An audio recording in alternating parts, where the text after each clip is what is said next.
Kabar terbaru guys, Bawaslu menetapkan peraturan nyeleneh. Oke. Benar tidak? Ya. Kan begitu. Perannya itu pengawas begitu loh, bukan jadi juru selamatnya PPLN begitu. Kalau nggak benar ya sudah sampaikan begitu loh. Jadi kalau benar katakan benar bahwa itu hasil pengawasan, prosedur di sana dilakukan, warga negara bisa memilih, titik.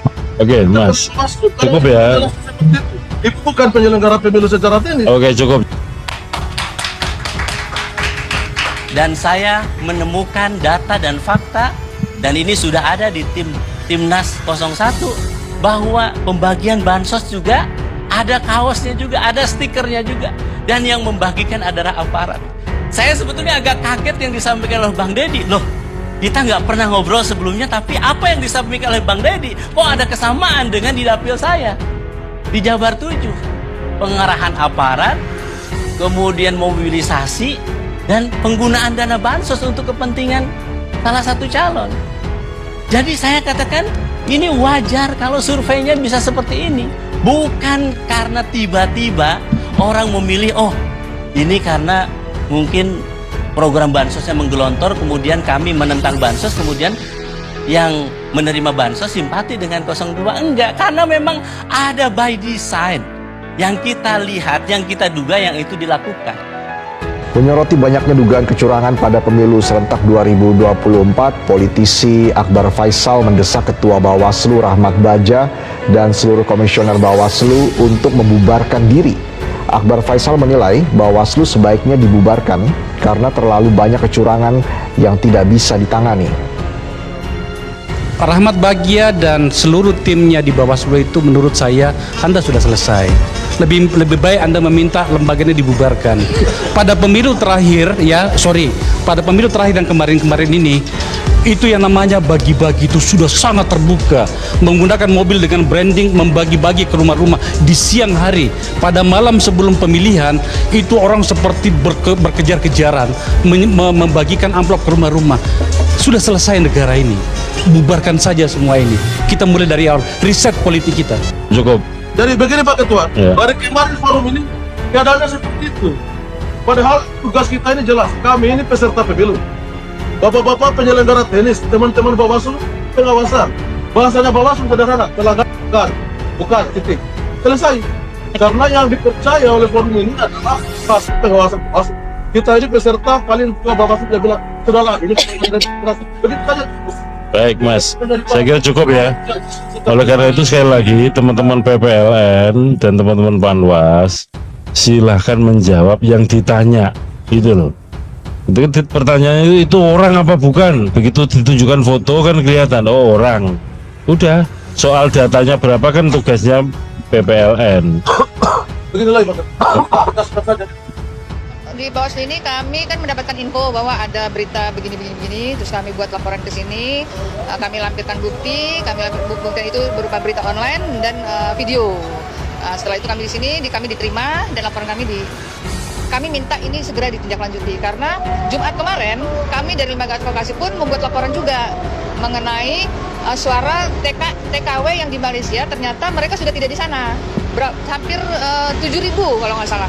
Ternyata ketika ditelusuri tidak ada orang-orangnya sudah balik ke Indonesia, tapi datanya masih digunakan. Jadi dua laporan yang hampir sama sebenarnya.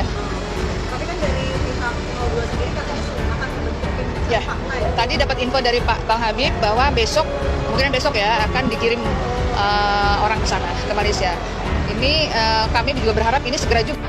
Inilah yang kita saat ini bangun komunikasi, bahwa ada kesamaan-kesamaan itu di luar dari praktek-praktek yang mungkin saya mohon harus katakan ya, ketika kasus MK ada delegitimasi terhadap MK, kemudian Bawaslu juga sebelum demikian. MK tadi ya, penyaluran bansos itu melalui kementerian apa? Nah ini yang jadi persoalan. Saya harus katakan, Mensos Risma tak dilibatkan dalam pembahasan bansos. Itu Prof. Yusril, saya sudah menyiapkan jawaban-jawaban dari 02. Karena saya diskusi tentang ini itu sudah panjang di berbagai TV. Jadi El Nino saya tahu jawabannya, terus kemudian COVID, termasuk juga semua penyelenggaranya itu saya sudah tahu jawabannya. Saya tambahin sedikit, itu juga kita harus pertanyakan karena menurut data yang ada di Mensos, itu kalau saya tidak salah 18 sampai 20 juta penerima. Tapi yang sekarang itu penerima hampir 50 juta orang. Nah, persoalannya ketika tadi persoalannya tidak melibatkan Kementerian Sosial, datanya tidak digunakan, lalu datanya siapa? Ini juga yang terjadi apa? Orang yang kaya raya. Barusan saya sebelum datang ke sini, saya telepon kawan saya. Benar nggak yang nerima orang kaya raya juga? Banyak juga orang yang mampu menerima bansos ini. Pertanyaannya, bansos ini apakah memang untuk menyelesaikan persoalan El Nino atau ini menjadi bagian APK atau bagian dari stiker atau alat kampanye ditambah dengan bansos negara ini?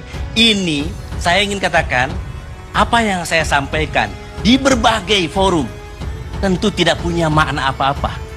Kecuali apa? Rakyat menghendaki ada forum terbuka yang lebih transparan untuk membuka ini. Dengan cara apa? Memang salah satunya hak angket. Karena dengan hak itu maka rakyat bisa tahu jawaban-jawaban kekhawatiran itu. Benar nggak bansos ini dipolitisasi? Benar nggak aparat ini dimobilisasi untuk memilih 02? Benar tidak? Saat ini ketika KPU membiarkan cawapresnya menjadi Gibran tanpa ada PKPU, bisa dibenarkan atau tidak? Jadi sebetulnya banyak pertanyaan-pertanyaan publik yang saat ini ditanyakan dan seharusnya memang ini bisa dijawab. Dan kita mengatakan, Bang Karni, saya sebagai generasi muda ya yang berada di PKS selalu mengkhawatirkan ini. Kami ini jarang sekali anak dari seorang pejabat ini, pejabat itu. Kami ini proses kaderisasinya berjenjang dari bawah. Tidak ada anak pejabat dan sebagainya. Sehingga ketika melihat fenomena ini, kami khawatir virus nepotisme yang digunakan ini menjalar dari pusat sampai ke bawah. Sehingga yang kita harapkan adalah, ayo kita buka. Supaya apa? Pemilunya kredibel. Pilpresnya nanti presiden kita bukan presiden dengan dasar kecurangan, tetapi presiden yang betul-betul menang karena memang tidak menggunakan cara-cara yang curang. Jadi kami sangat berharap bahwa hak angket tentu kami dari PKS, sikap kami dengan 01 yang lainnya menunggu juga keseriusan dari 03. Kenapa? Hak angket itu memang 25 orang dari 2 fraksi pengusulnya.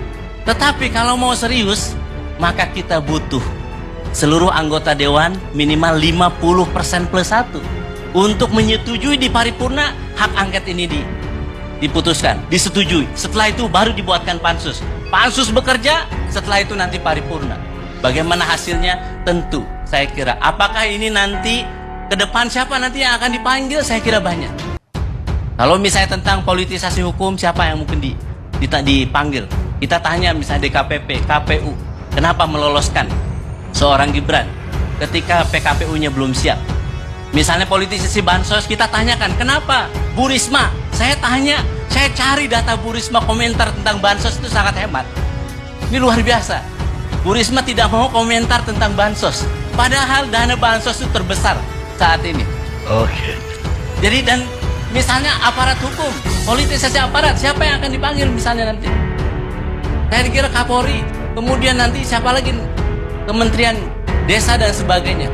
Nah bagi saya, ini adalah pertarungan bagi kita. Kenapa saya harus jawab Bang Maman? Kenapa kita dari saat ini? Sebelum nanti siapa yang menang dan siapa yang kalah. Supaya kita ingin tahu bagaimana cara mereka mendapatkan suaranya itu. Apakah fair atau tidak. Supaya apa? Supaya kita lihat ada keadilan. Ada orang yang curang yang dihukum dari berbagai kalangan. Siapapun mereka yang curang, yang melanggar konstitusi dan undang-undang, maka harus mendapatkan ganjaran yang setimpal. Saya kira itu. Terima kasih.